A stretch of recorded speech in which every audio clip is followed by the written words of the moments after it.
Good morning सिस class. आज subject assisting में civils का चैप्टर 2 पढ़ने जा रहे हैं, how the state government work. आज आपको 4 पॉइंट पढ़ा जाएंगे क्योंकि आपकी चैप्टर कंप्लीट हो जाएगा। जिससे आपका पहला पॉइंट है स्टेट गवर्नमेंट, दूसरा है गवर्नर, तीसरा है स्टेट लेजिस्लेचर्स, उसके बाद है the chief ministry and the council of ministers. तो उसके बाद आपको यहाँ कुछ हार्ड वर्ड्स बताए जा रहे हैं, जैसे कमीशन, ऑप्शंस, कलेक्टर और इंडिपेंडेंट, और ये सभी पॉइंट जो बताए जा रहे हैं, इन पॉइंट्स को आपको इंग्लिश में भी इंग्लिश लिखना भी है। इंग्लिश में पहले आपको इसका मीनिंग लिख देना, फिर उसको इसकी हिंदी में भी मीनिंग लिख देनी है ताकि आपको इससे याद रहे, रिमेंबर रहे। और इन पॉइंटों को मैं पढ़ाना शुरू कर रहा हूँ और आपका पॉइंट शुरू होता है। पहला आपको बताया जा रहा है कि गवर्नमेंट है क्या, स्टेट गवर्नमेंट है क्या चीज़, इसके बारे में आपको बताया जाएगा। स्टेट गवर्नमेंट एक तरीके से राज्य सरकार को कहा जाता है हिंदी भाषा में। राज्य सरकार, हर एक राज्य की अपनी अपनी एक सरकार होती है, अपनी स्टेट में एक गवर्नमेंट होती है। उसका काम होता है अपने स्टेट के अंदर होने वाले सभी प्रक्रियाओं पर नज़र रखना तथा उसकी एक राज्य के ऊपर कार्य करना। क्यों बनाया गया स्टेट गवर्नमेंट? स्टेट गवर्नमेंट इसलिए बनाया गया ताकि, क्योंकि सेंट्रल गवर्नमेंट जो है, आपकी जो मेन सेंट्रल गवर्नमेंट है, वो पूर्ण रूप से हर जगह पे निगरानी नहीं रख सकती है। इसी वजह से हमारे हर जगह पे स्टेट गवर्नमेंट को असाइन किया गया और वहाँ पे अपने चीफ मिनिस्टर चुन करके वो वहाँ के मुख्यमंत्री जिन्हें हम कहते हैं, वहाँ की सारी कार्यगत को और सारे कार्य को, एक राज्य के कार्य को संभालने का काम करते हैं। The government of India function at their 3 level of central and state and local level। हमारे देश में 3 लेवल पे ही काम होता है। सबसे पहले स्टेट में होता है, फिर लोकल में, फिर उसके बाद आता है आपका सेंट्रल, स्टेट और लोकल में। ये 3 लेवल में काम होते हैं।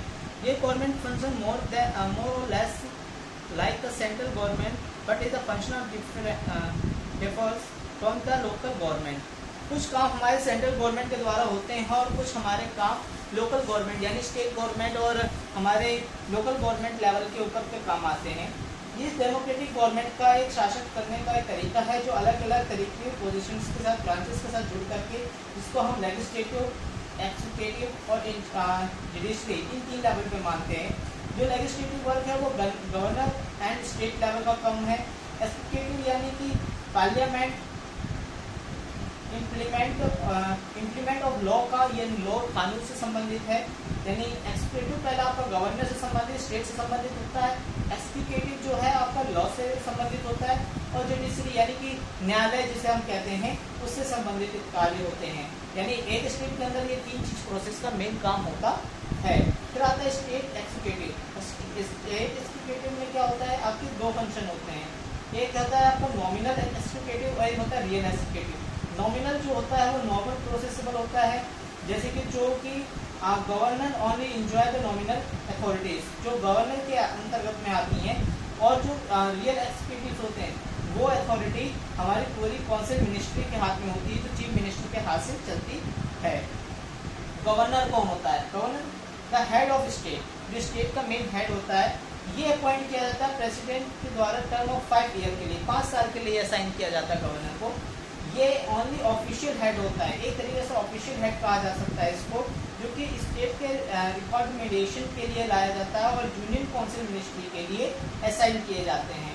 यूनियन काउंसिल मिनिस्ट्री के बारे में बता दूं, यूनियन काउंसिल मिनिस्ट्री यानी कि जो यूनियन काम कर रही है स्टेट गवर्नमेंट के अंदर, जो स्टेट गवर्नमेंट के अंतर्गत में जो काम कर रहे हैं उनको यूनियन स्टेट गवर्नमेंट काउंसिल कहा जाता है। और ये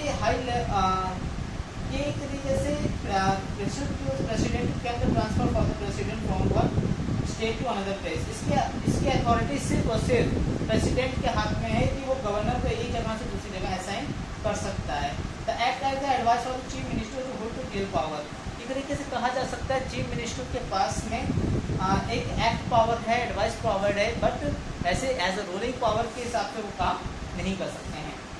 इसके लिए क्वालिफिकेशन क्या चाहिए? ही या शी कोई भी हो, उसकी सिटीजनशिप इंडिया की होनी चाहिए, उसकी उम्र 35 साल से ज़्यादा होनी चाहिए, 35 साल से कम नहीं होना चाहिए, 35 साल से अधिक होना चाहिए। ही और शी दोनों not to be member of other to the house of parliament of state legislature, यानी कि पार्लियामेंट और लेजिस्लेचर का कोई सदस्य नहीं होना चाहिए। और ये must not go to government office, ये कहीं पे भी होल्ड ना किए गए हों गवर्नमेंट ऑफिस से। इनके फंक्शंस क्या हैं गवर्नर्स के, वो पढ़ लेते हैं। गवर्नर्स के फंक्शन एक्साइज एग्जीक्यूटिव और जुडिशरी तीनों में डेमोक्रेटिक पावर के साथ काम करता है।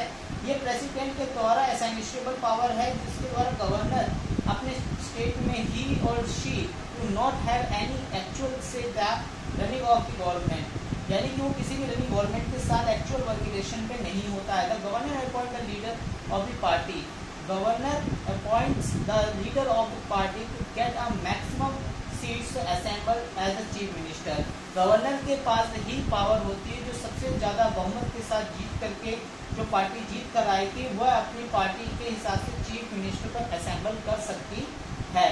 On the advice of chief ministers the governor appoint of council of ministry, यानी कि यहाँ पे the advice of chief minister the governor appoint of council of chief ministry में होते हैं, क्योंकि ऑफिशियल पोस्ट मानी जाती है। वो गवर्नर कंसल्टेशन करते हैं असेंबली के सीजन्स को, यानी असेंबली को शुरुआत करने का सारा जो क्रेडिट होता है, जो सारी सुनवाई करते हैं, लोगों के पक्ष अपक्ष को सुनते हैं, वो गवर्नर के हाथ में होता है।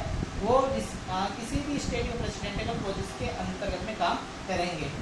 अब आते हैं स्टेट लेजिस्लेटिव पे। Most state of India have a universal legislative, जो कि house called the legislative assembly of Vidhan Sabha, यानी विधानसभा की जो कार्यकर्ता हैं, यानी कि उनको यूनिक कॉमर्शियल कहा जा सकता है, यूनिकल कहा जा सकता है, एक तरीके से उनको यूनिवर्किबल कहा जा सकता है, जो विधानसभा असेंबली से जुड़े होते हैं। However, same state of Andhra Pradesh, Maharashtra, Bihar, Uttar Pradesh, Tamil Nadu, Karnataka have a second house or the Vidhan Parishad legislative with the house of called bicameral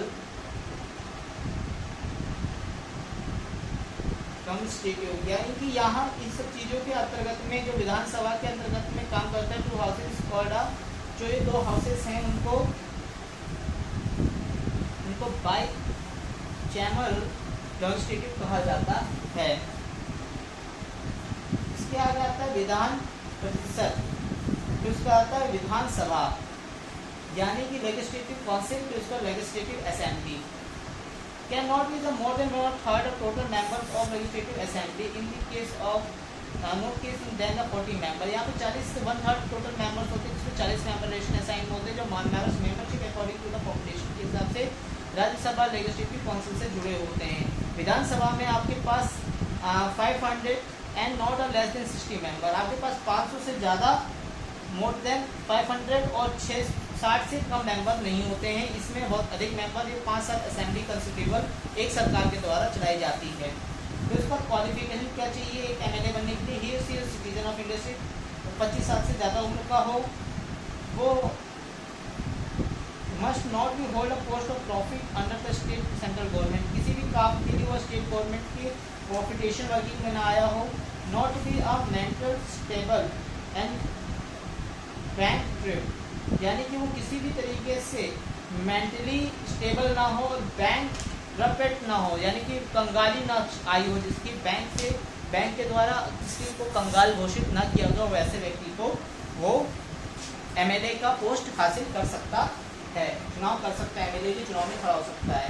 officers, the legislative assembly और Vidhan Sabha like a Lok Sabha elected for the speakers and repeat of speakers in the first sitting after the elections. यहाँ पे लोकसभा और विधानसभा की बात की जा रही है, जो कि जहाँ पे इलेक्टिव स्पीकर्स पहुँचे जाते हैं, जो स्पीकर्स वहाँ पे जो सुनवाई सुनते हैं, वहाँ के सभी चीज़ों को, वो सारे मेंबर्स को जो इलेक्टेड होकर वहाँ पहुँचते हैं, उनकी बातों को सुनने के लिए वहाँ पे ऑफिशियल स्पीकर्स को बैठाया जाता है। The elected members can and also be remove by the members of passing for the vote of confidence against them. जो वहाँ पे लोग आए होते हैं, उनकी जो मेंबरी पासिंग की हुई वोट से स्किल्स कॉन्फिडेंसेस के साथ जो वहाँ पे पक्ष अपक्ष का प्रभाव रखते हैं, उनके द्वारा उनको ऑफिशियली वहाँ पे कंसिडर किया जाता है। The speakers contact for the producing the assembly, जो स्पीकर्स हैं वही को असेंबली को प्रोड्यूस करने का हक होता है।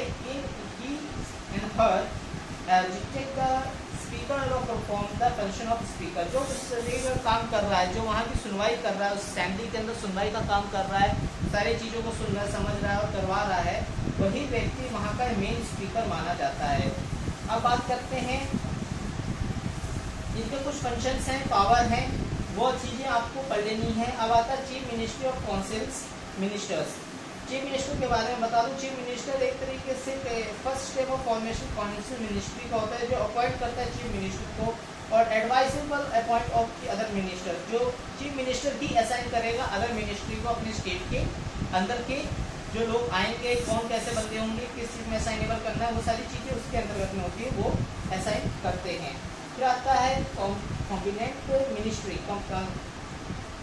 कॉम्बिनेंट मिनिस्ट्री इंपॉर्टेंट और सीरियस मेंबर काउंसिल मिनिस्ट्री होता है, जो इंडिपेंडेंट वर्किंग करने के लिए होता है। Change of important resources member, जो नॉर्मली स्मॉल प्रोसेशन पे मिनिस्टर के साथ जुड़ते हैं। फिर मिनिस्टर ऑफ स्टेट, जो स्टेट के लिए काम करते हैं, वो कैटेगरिकल ग्रुप में होते हैं। समटाइम कुछ इंडिपेंडेंट चेंजेस चार्जेस होते हैं जो डिपार्टमेंट के अकॉर्डिंग किए जाते हैं।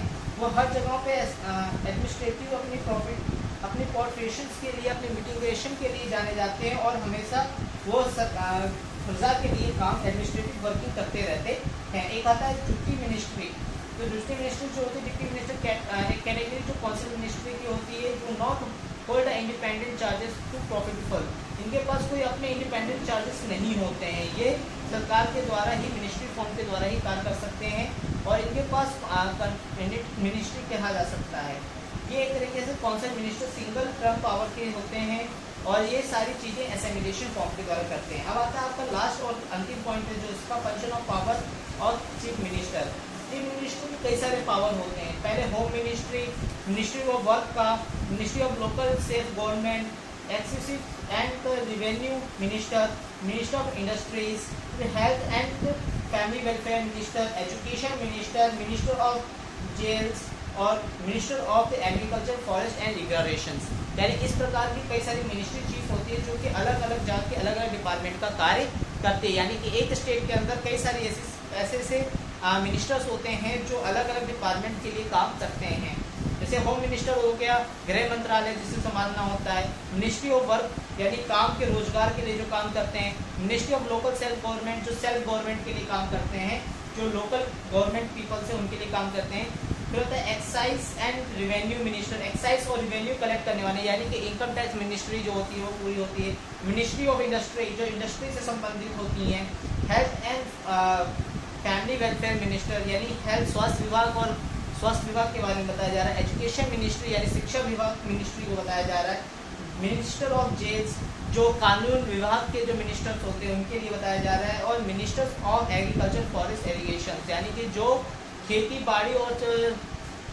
बाड़ी तथा जंगल से संबंधित जो मिनिस्ट्री फंक्शन होती है उसके लिए भी एक मिनिस्टर असाइन किए जाते हैं। ये चीफ मिनिस्टर के अंडर में काम करते हैं। तो क्लास आज आपका ये चैप्टर कंप्लीट होता है। आपके 2 चैप्टर कंप्लीट हो चुके हैं सिविक्स में।